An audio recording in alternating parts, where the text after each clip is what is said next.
በኦሮሚያ ክልል በአንድ ሳምንት ውስጥ በደረሰ የትራፊክ አደጋ የ17 ሰዎች ህይወት አልፏል።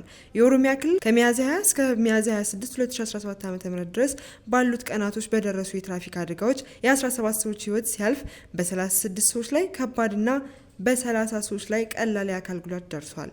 በአንድ ሳምንት ውስጥ በደረሰ አደጋ ከ11 እስከ 60 ዓመት የዕድሜ ክልል ላይ የሚገኙ ሰዎች ህይወታቸው ማለፉን የኦሮሚያ ክልል የትራፊክ ቁጥጥር ክፍል ባለሙያ የሆኑት ኢንስፔክተር መሰል አበራ ለብስራት ራዲዮ ቴሌቪዥን ተናግረዋል። አብዛኞቹ አደጋዎች የተከሰቱት በቀንና በሌሊቱ ክፍለ ጊዜ ሲሆን አደጋውን ያደረሱት ወንድ አሽከርካሪዎች ናቸው። በብዛት ከተከሰቱት አደጋዎች መካከል ሰሜን ሸዋና ምዕራብ ሐረርጌ ዞኖችና በተለያዩ ከተሞች የተከሰቱ ናቸው። የሞት አደጋዎች የደረሱት በጭነት፣ በህዝብ ማመላለሻ፣ በባለ 3 እግር ባጃጅ እና በሞተር ሳይክል የተከሰቱ መሆናቸው ተገልጿል። የአደጋዎቹ መንስኤዎች ያለመንጃ ፍቃድ ማሽከርከር፣ ከፍጥነት ወሰን በላይ ማሽከርከርና ለእግረኛ ቅድሚያ አለመስጠት መሆኑን ኢንስፔክተር መሰል አበራ ለብስራት ሬዲዮ ተናግረዋል።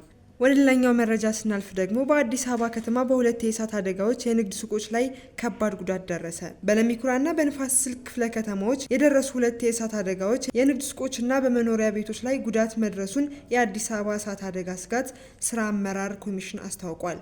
የኮሚሽኑ የህዝብ ግንኙነት ባለሙያ አቶ ንጋቱ ማሞ ለብስራት ሬዲዮ እንደተናገሩት የመጀመሪያው አደጋ ያጋጠመው ሚያዝያ 28 ቀን 2017 ዓ.ም ሌሊት 9 ሰዓት ከ35 በንፋስ ስልክ ወረዳ 13 ጀሞ ሚካኤል እየተባለ በሚጠራው አካባቢ በተነሳ የእሳት አደጋ ቆርቆሮ በቆርቆሮ የተሰሩ 7 አነስተኛ የንግድ ሱቆች ከባድ የእሳት አደጋ ደርሶባቸዋል። ከንግድ ሱቆቹ አጠገብ የነበሩ 3 መኖሪያ ቤቶች መጠነኛ ጉዳት እንደደረሰባቸው ኮሚሽኑ አስታውቋል። አደጋውን ለመቆጣጠር 7 የአደጋ መቆጣጠሪያ ተሽከርካሪዎችና 40 የአደጋ ጊዜ አመራሮችና ሰራተኞች የተሳተፉ ሲሆን እሳቱ በአቅራቢያው በነበሩ ጤና ጣቢያና ቆሞ በነበሩ ተሽከርካሪዎች ተዛምቶ የከፋ ጉዳት ሳያደርስ መቆጣጠር መቻሉን ተናግሯል። በሌላ በኩል ሚያዝያ 29 ቀን 2017 ዓ.ም ከረፋዱ 4 ሰዓት ተኩል በለሚኩራ ክፍለ ከተማ ወረዳ 09 ጎሮ እየተባለ በሚጠራው አካባቢ በተነሳ የእሳት አደጋ 11 የተለያዩ የንግድ ስራዎች የሚከናወኑባቸው ቆርቆሮ በቆርቆሮ ተጠጋግተው የተሰሩ 11 ሱቆች ከባድ ጉዳት እንደደረሰባቸው አቶ ንጋቱ ጨምረው ተናግረዋል። የእሳት አደጋ ለመቆጣጠር ከ40 የአደጋ ጊዜ አመራርና ሰራተኞች የተሰማሩ ሲሆን የእሳት አደጋውን ለመቆጣጠር 6 የአደጋ መቆጣጠሪያ ተሽከርካሪና 1 የውሃ ቦቲ ከ40 የአደጋ ጊዜ አመራርና ሰራተኞች የተሰማሩ ሲሆን የእሳት አደጋው በአቅራቢያው ወደሚገኘው የንግድ ሱቆችና ተቋማት ተዛምቶ ተጨማሪ ጉዳት ሳያደርስ መቆጣጠር የተቻለ ሲሆን እሳቱን ለማጥፋት ጥረት ሲያደርጉ ከነበሩ መካከል 1 የአደጋ ጊዜ ሰራተኛ ላይ ቀላል ጉዳት ደርሷል። የእሳት አደጋውን ሙሉ ለሙሉ ለመቆጣጠር 2 ሰዓታትን ፈጅቷል።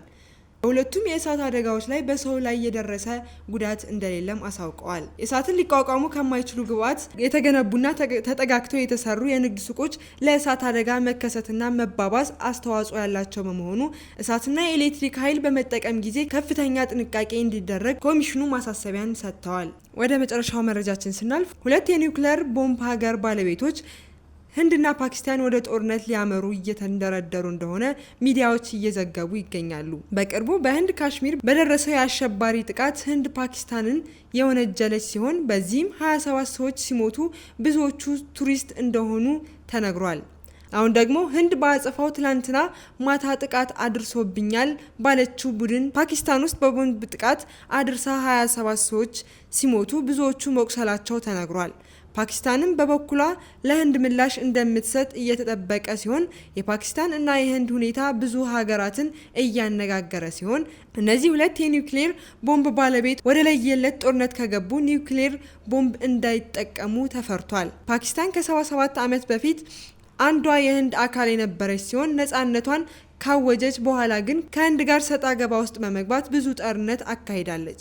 ህንድ በጦር መሳሪያና በእግረኛ ወታደር ፓኪስታን የምትበልጥ ሲሆን ፓኪስታንም የዋዛ እንዳልሆነች እየተነገረ ይገኛል። ውድ ተመልካቾቻችን ለዕለቱ ያዝንላችሁ መረጃዎች እነዚህ ነበሩ። ሰናይ ቀን